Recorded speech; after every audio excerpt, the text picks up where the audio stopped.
কি সোনি কাৰা আসলে এই তো ভীমৰ আপা তিমান ডাঙৰ হল কি বৰ্তমান চলি ও বিহা এর নামটো কি এইটোই ঘটক কোচ এর বিধান ভাল ভাবে বিশ্বাস পূজা ও বিহা আমার দরা গুফকি দিল দুই ফলে দুই কোষা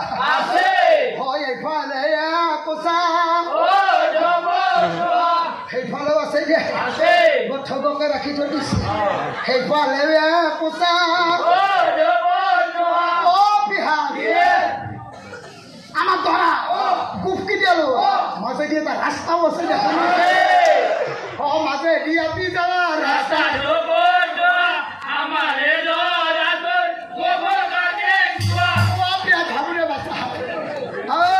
দেখা পাই মোর হাঁহিতে পেটৰ বিষ উঠি গে হবৰে বাচা হাত বাইক পেটটো বাচি থাকাতে তাড়াতাড়ি বিয়াখান হৈ যাক বাপকে মনটোত অলপ শান্তি পাব বাচা তাউলে বৰ বিয়াখান শেষ কৰি পটাকটাই গুচি নাযাবি আগফালে কোচা দি যাবি বাচা ছটা ভাগ্য লাগবি বৰ কামত অহা বস্তু ৰাখি থৈছে এইটো বাচা তাউলে বৰ ভাবে খেৱা কৰকে যাকে কে মোৰ ঠিক নাই যা যা যা যা যা আৰু লগে লগে বৰ কই নাই মুৰা খুৰা প্ৰণাম পিতা পিতা কান্দি কান্দি কন্যা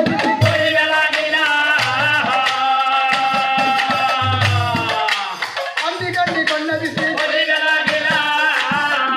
হয় আশীৰ্বাদ দিয়া পিতা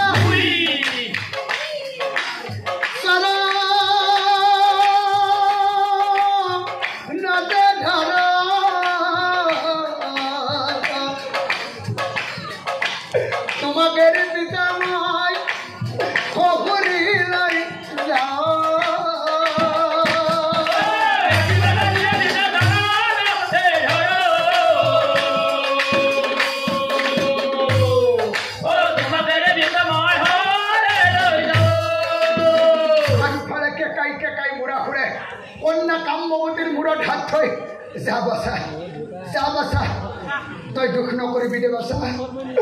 তই তাক ভয় নকৰিবি দে বাচা ও কন্যাৰ মূৰত হাত থৈ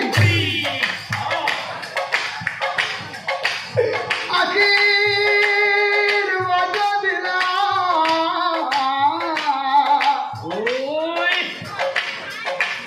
আকাশ পাৰি মুৰা ঘূৰে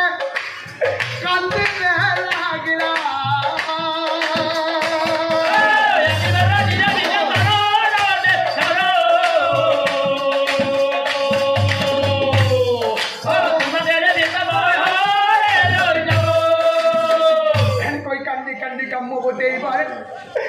কান্দি কান্দি কাম্যবতী কৃষ্ণৰ কাষে কৃষ্ণৰ চৰণে ধৰি প্ৰণাম কৰিলা কৃষ্ণৰ চৰণে ধৰি প্ৰণাম কৰিলা লগে লগে লগে লগে প্ৰভু শ্ৰীকৃষ্ণই কি কৰিলে চাওকচোন প্ৰভু শ্ৰীকৃষ্ণই কাম্যবতীৰ মূৰত হাত দিলা শ্ৰীকৃষ্ণই কাম্যবতীৰ মূৰত হাত দিলা উখল হও বুলি প্ৰভুই কহিব লাগিলা শুনাৱাই কাম্যবতী তোমাৰ ভক্তিত সন্তুষ্ট হলো মই মনত ৰাখিবা আই সেইকাৰণে বৰ একদিন তোমাক জানিবা নিশ্চয় আৰু শুনাৱাই মোৰ বৰে তোমাৰ গৰ্ভত যিটো সন্তানৰ জন্ম হ'ব এই ত্ৰিভুৱনৰ ভিতৰত যুদ্ধ আটাইতকৈ পাৰ্কত হৈ জন্ম ল'ব আৰু মনত ৰাখিবা তোমাৰ সেইজন পুত্ৰক বীৰ বৰ্বৰিক কৰি তাক জগতে জানিব বীৰ বৰ্বৰিক কৰি তাক জগতে জানিব কিন্তু মনত ৰাখিবা ভাই তোমাৰ পিতৃৰ দৰে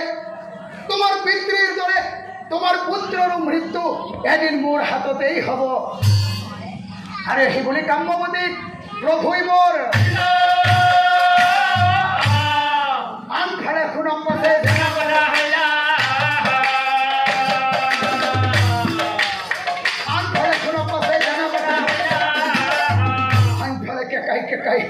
কান্দি কান্দি মুৰা ঘূৰে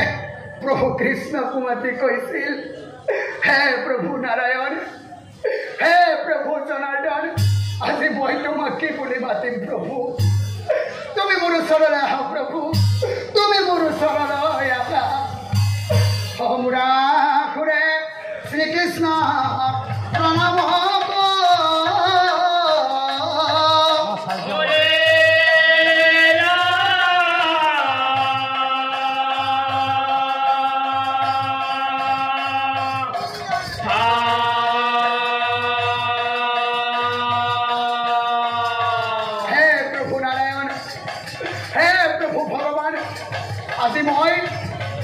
আজি মই মোৰ বাহুৰ বলত অন্ধ হৈ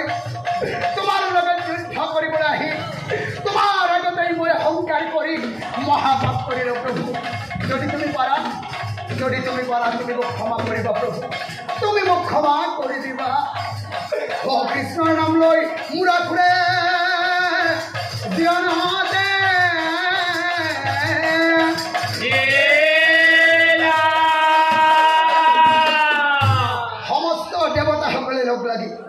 সমস্ত দেৱতাসকলে লগ লাগি